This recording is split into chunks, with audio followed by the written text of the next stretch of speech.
Back to another video और आपका स्वागत है। आज हम लोग देखने जा रहे हैं वीडियोस श्री कृष्णा जी से रिलेटेड डिफरेंट वीडियोस होंगी, तो चलिए देख लेते हैं ये video. Fighter, singer, teacher, warrior and what not, he is everything. His aura is eternal, he is more than God to me. I worship his excellence. केवल भगवान कृष्ण ऐसे हैं जिन्होंने महाभारत के युद्ध में खड़े होकर ताल ठोक कर ललकार कर कहा था, हाँ मैं ही ब्रह्म हूं। कंप्लीट मैन पूरी प्रकृति में केवल एक हुआ, जिसने बचपन जिया तो ऐसा कि आज भी लाड़ में भारत की हर मां अपने बेटे को कान्हा कहती है। जिसने जवानी जी तो ऐसी के इश्क में पागल लड़के को कॉलोनी में लोग कहते हैं बड़ा कन्हैया बना फिरता है। जिसने युद्ध रचाया तो ऐसा कि 5 निर्वासित बच्चों को विश्व की सबसे बड़ी अक्षौणी सेना के सामने विजय दिलाई। और जिसने ज्ञान दिया तो गीता जैसा उस पर 1000 नोबेल पुरस्कार कुर्बान किए जाते हैं। कौन भीष्म, कौन कर्ण, कौन द्रोण और कौन अभिमन्यु? सत्य तो यह है माते कि कुरुक्षेत्र में कोई था तो केवल एक पुरुष, वासुदेव कृष्ण।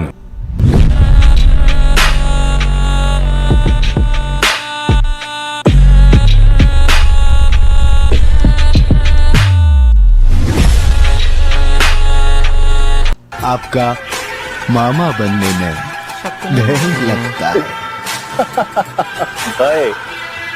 ऐसा क्यों मामा जी? मेरे हाथों मेरे मामा कंस का कल्याण हुआ था।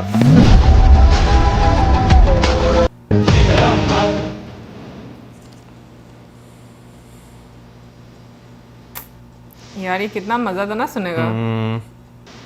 एडिटिंग भी बहुत अच्छी हुई है और पीछे जो म्यूजिक नहीं है, बिना छल महामहिम भीष्म की मृत्यु हो ही नहीं सकती है। और आपके पक्ष में तो धर्म है, आप छल नहीं कर सकते। ये तो छल की व्याख्या पर निर्भर करता है मामा श्री।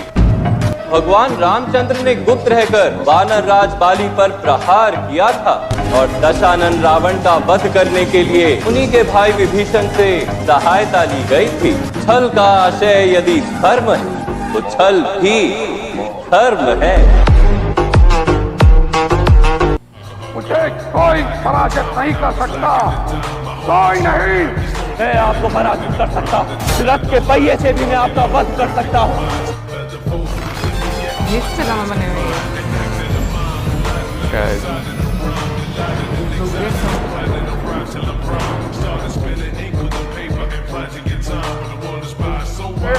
तीर आप तक क्यों नहीं पहुंच रहा? मैं ना वासुदेव कृष्ण हूँ, मैं ना यदुवंशी हूँ, मैं ना ही मानव हूँ, मैं पर ब्रह्म हूँ गुरुश्रेष्ठ। मैं ही सत्य, ज्ञान और धर्म हूँ। मेरी ही अनुमति से आप युद्ध कर रहे हैं, मेरी ही अनुमति से आप जीवित हैं, मेरी ही अनुमति से आप मृत्यु को प्राप्त होंगे। अच्छा ये मुझे लगा काफी डिफरेंट है ना। पहली गाली पर सिर काटने की शक्ति होने के बाद भी अगर 99 और गाली सुनने का सामर्थ्य है तो वो कृष्ण है। सुदर्शन जैसा शस्त्र होने के बाद भी अगर हाथ में हमेशा मुरली है तो वो कृष्ण है। द्वारका का वैभव होने के बाद भी अगर सुदामा जैसा मित्र है तो वो कृष्ण है। और सर्व सामर्थ्य होने पर भी अगर सारथी बने हैं तो वो कृष्ण है। तुम्हारे पास तो केवल यही विकल्प है कि तुम क्या करो या क्या ना करो। मिस करती हूँ वैसे, परंतु परिणाम तुम्हारे वश में नहीं है पार्थ। कर्म फल तुम्हारे वश में नहीं है। ये एक अलग ही तुम्हारे अधिकार की सीमा इस विकल्प पर समाप्त हो जाती है कि तुम युद्ध करोगे या नहीं करोगे। किंतु युद्ध का परिणाम तुम्हारे हाथ में नहीं है। यदि तुम विजय चाहो भी तो यह आवश्यक नहीं कि विजय तुम्हारी ही हो जाए, तुम्हारी पराजय भी हो सकती है। किंतु यदि तुम विजय से मोहित नहीं होगे तो पराजय से भी नहीं घबराओगे। यदि तुम ये सोचो पार्थ कि चाहे विजय हो चाहे पराजय, किंतु तुम तो केवल इसलिए युद्ध कर रहे हो कि युद्ध करना तुम्हारा कर्तव्य है, तो विजय के सुख या पराजय के दुख का प्रश्न ही नहीं उठता। विजय और पराजय, जीवन और मृत्यु, सुख और दुख के प्रश्नों में ना उलझो और युद्ध करो। यदि इस युद्ध में तुम्हारी विजय हुई तो पृथ्वी का राज्य और यश भोगोगे, और यदि वीर गति को प्राप्त हुए तब भी यश के साथ साथ स्वर्ग पाओगे। इसलिए हे कौन्तेय, उठो, सुख दुख, लाभ हानि, जय पराजय सबको समान समझो और युद्ध करो, कि यही तुम्हारा क्षत्रिय कर्तव्य भी है और मानव धर्म भी। और जो न विजय से सुखी हो और न पराजय से दुखी, वही स्थित प्रज्ञ है, यही कर्म योग है। तुम सर्वश्रेष्ठ धनुर्धर हो, परंतु यदि तुम्हारा आखेट तनिक भी इधर से उधर हो जाए तो तुम चूक जाओगे। तुम्हारा अधिकार तुम्हारे बाण संधान पर है, तुम्हारा अधिकार तुम्हारी दृष्टि पर है, परंतु उस मृग पर तुम्हारा कोई अधिकार नहीं जिसकी ओर तुम बाण चला रहे हो।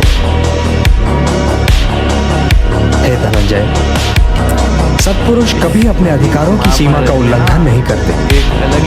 अर्थात अपने कर्म में स्थिर रहो पार्थ, स्थिर रहो, क्योंकि कर्म की कुशलता का ही नाम योग है। मेरा हाथ तो अब भी गांडीव की ओर नहीं बढ़ रहा है केशव। मेरी समझ में तो अब भी ये नहीं आ रहा है कि इस युद्ध से लाभ क्या होगा। तुम ये निर्णय केवल इसलिए नहीं ले पा रहे हो पार्थ कि तुम इस क्षण को केवल व्यक्तिगत लाभ और व्यक्तिगत हानि के तुला में तोल रहे हो। यही तो मोह का बंधन है पार्थ, यही तो तुम्हारे शोक की जड़ है, और इसीलिए तुम्हारा ये कायर, पलाय और कलंक में डुबोने वाला शोक न तुम्हारे हित में है और न ही समाज के हित में। यह शोक न वर्तमान के लिए शुभ है और न ही भविष्य के लिए। लाभ और हानि की इस कामना में न भटको पार्थ, न भटको, केवल कर्म करो, कर्म। हे पार्थ, सामान्य पुरुष विषय का ध्यान करता है और विषय का ध्यान उसे आसक्त बना देता है। इस आसक्ति या लगाव से काम का जन्म होता है। जब काम की पूर्ति नहीं होती तो क्रोध उत्पन्न होता है। जब क्रोध उत्पन्न होता है तो विषय के प्रति मोह और बढ़ जाता है, और जब मोह और बढ़ जाता है पार्थ तो सोचने की शक्ति भटक जाती है। जब सोचने की शक्ति भटक जाती है तो बुद्धि का नाश होता है, और जब बुद्धि का नाश होता है तो मनुष्य का सर्वनाश हो जाता है। और हे कुंती पुत्र, तुम्हारा ये मोह तुम्हें बुद्धि के विनाश की ओर ले जा रहा है। तनिक सोचो पार्थ कि जिसके पास बुद्धि ही ना होगी उसे शांति कैसे मिल सकती है। वो तो शांति और अशांति में अंतर ही नहीं कर सकता, और जो शांति को अशांति से अलग तक नहीं कर सकता वो भला कैसे सुखी हो सकता है। हे पार्थ, जैसे पवन के झोंके नाव को भटका देते हैं, वैसे ही कामनाएं बुद्धि को भटका देती हैं। इंद्रियाणाम हि चरताम यन्मनो अनुविधीयते तदस्य हरति प्रज्ञाम वायुर्नावम इवाम्भसि। इसलिए हे महाबाहो, अपनी इंद्रियों को अपने वश में रखो, स्वयं ही उनके वश में न हो जाओ। पार्थ, ये बात ध्यान से सुनो और समझो कि जब संसार सोता है तब मुनि जागता है, और जब संसार जागता है तब मुनि सोता।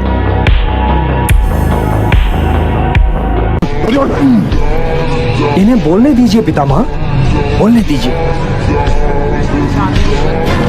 यदि मैं दूत न होता तो क्या कर लेते युवराज?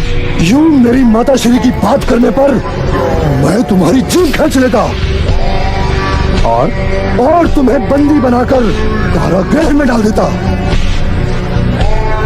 राजदूत को बंदी बनाओगे युवराज? उस अतिथि को बंदी बनाओगे जिसके स्वागत के लिए कुरुश्रेष्ठ गंगापुत्र भीष्म और आचार्य श्रेष्ठ द्रोण और कृप गए थे? हे अहंकारी दुर्योधन, यदि हमें बंदी बना सकते हो तो अवश्य प्रयत्न करके देख।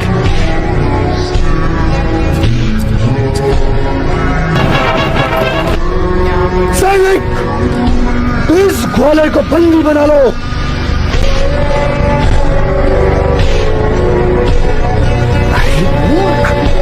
क्या कर रहा है? मामा श्री भी बोल बड़े। हाँ,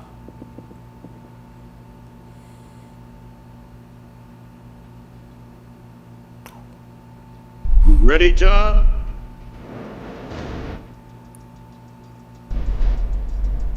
Yeah.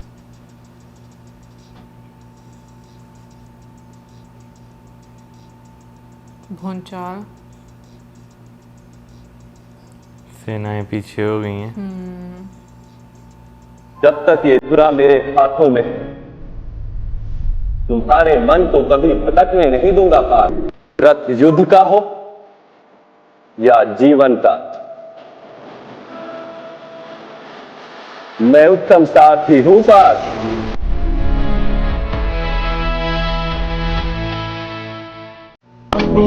यादव श्री वासुदेव कृष्ण, यही एक व्यक्ति है जिसके साथ बुद्धिमान मनुष्य सदा ही मित्रता रखता है। ऐसा क्यों मामा श्री?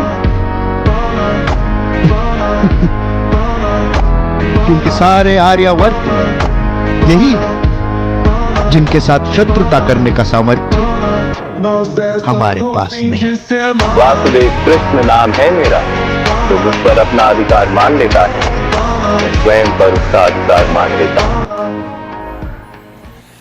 मजा आया ना देखकर? हाँ यार, जो है ना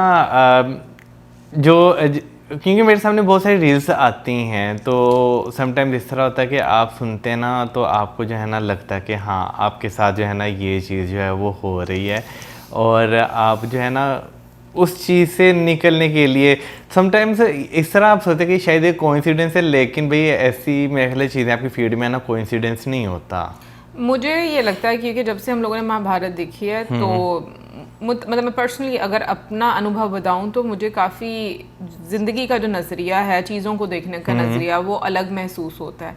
पहले आपके सोचने समझने की वो एक सलाहियत नहीं होती, लेकिन जब आप महाभारत देखते हो तो आपको आइडिया होता है कि ज़िंदगी में क्या क्या चीज़ें किस किस तरीके से डील करनी होती है, क्योंकि आपकी ज़िंदगी भी किसी युद्ध से कम नहीं होती। आपको हर दिन अपने आप को मोटिवेट करना है, हर दिन अपने आप को बेहतर करना है, और एक बोलने में और एक चीज़ समझने में और उसको एग्जीक्यूट करने में बड़ा फ़र्क होता है। अभी भी हम बहुत ज़्यादा चूकते हैं, ऐसा नहीं है कि आप परफेक्ट बन जाते हो, बट हाँ जब समझ आ जाती है ना, जब वो कहते हैं ना कि लॉजिक समझ आ जाती है, तो उस चीज़ को फॉलो करना जो है ना वो ईजी, काफ़ी ज़्यादा ईजी हो जाता है। वैसे जो पुरानी वाली महाभारत है ना, मुझे वो स्टिल ऐसे लगते जैसे अभी हम जो है ना, मैं एग्जांपल ये दे सकता हूँ कि हम क्योंकि महादेव जो हैं वो देख रहे हैं, तो मैं अक्सर वो इन्हें कहता हूँ महाभारत, तो वो जो है ना इतना ज़्यादा उसके साथ एक जो है ना आप टाइम जो है वो स्पेंड कर चुके हैं ना, कि आपको जो है ना वो जो चीज़ एक उस महाभारत में नज़र आती है। एक ठहराव की अगर बात करें, अभी हमने कितने ज़्यादा क्लिप्स देखे हैं,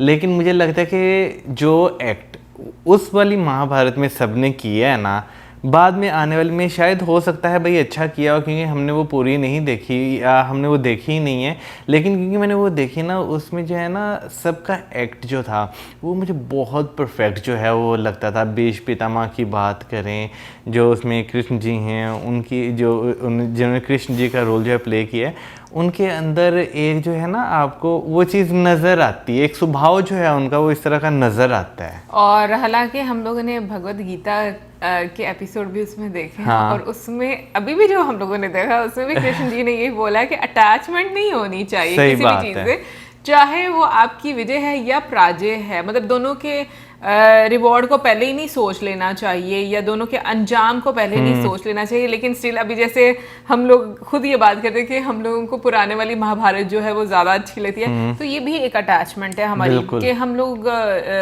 जितने भी रोल्स जो एक्टर्स ने प्ले किए हैं, हमें वो ही सबसे ज़्यादा भाते हैं। या मे बी हम लोग बहुत ओल्ड स्कूल हैं, लेकिन आज के टाइम के लिहाज से बहुत सारे लोगों को जो नई वाली महाभारत है वो बहुत पसंद है, क्योंकि विद टाइम टेक्नोलॉजी का बहुत ज़्यादा उपयोग किया गया, और चेंज हुई काफ़ी टेक्नोलॉजी, चेंज भी जो है मतलब विजुअल फॉर्म में भी काफ़ी ज़्यादा वो चेंज एक नज़र आता है। बट स्टिल मैं खुद बहुत बड़ी फ़ैन हूँ भाई 80s वाली महाभारत की, जो हम लोगों ने रिसेंटली ही कंप्लीट किया है। उसमें जो एक एक एक्टर ने रोल प्ले किया है, आप लिटरली आपको लग रहा होता है कि वाकई में जो उनको रोल दिया ना वो वही है। सही बात है। में ऐसा मुझे महसूस अभी खास तौर पर जैसे अर्जुन की बात करें, तो आपको जो है ना उनके स्वभाव में वो चीज़ जो है वो नज़र आती है। अगर आप जो है कृष्ण जी की बात करें तो हालांकि हमने तो उसके सिर्फ सुना है ना, हाँ, मतलब इस तरह हमने से। उसके बाद जो है ना एक दो और एपिसोड देखे थे जो शायद बहुत देर बाद जो है वो रिलीज हुए थे। उसमें जो है कृष्ण जी का रोल कोई और जो है वो कर रहे थे, लेकिन वो जो चीज़ जो उनके स्वभाव में आपको नजर आ रही थी ना, वो उनके स्वभाव में नजर नहीं थी आई। अटैचमेंट हो गई ना हम लोगों को। बिल्कुल, ये बात है। तो और महाभारत हमें यही सिखाती है, कृष्ण जी हमें यही सिखाते हैं। I really miss that time. एक दिन मैंने इनसे कहा भी था तो कहते दोबारा से शुरू कर लेते हैं। लेकिन यस, मैं ये ज़रूर कहूँगी कि महाभारत के जितने भी कैरेक्टर हैं, आप उन सब के रोल्स, उनकी पर्सनालिटी, उनकी कैरेक्टरिस्टिक्स को देखकर चीज़ें बेटर वे में अंडरस्टैंड करते हो। कमेंट सेक्शन में आप ज़रूर बताइएगा कि आपको कैसा लगा आज का वीडियो, और अगर आप चाहते हैं कि हम और ऐसी वीडियोज़ देखें तो हमारे साथ ज़रूर शेयर करें। मिलेंगे नेक्स्ट वीडियो में, सब्सक्राइब करना मत भूलना। Good bye.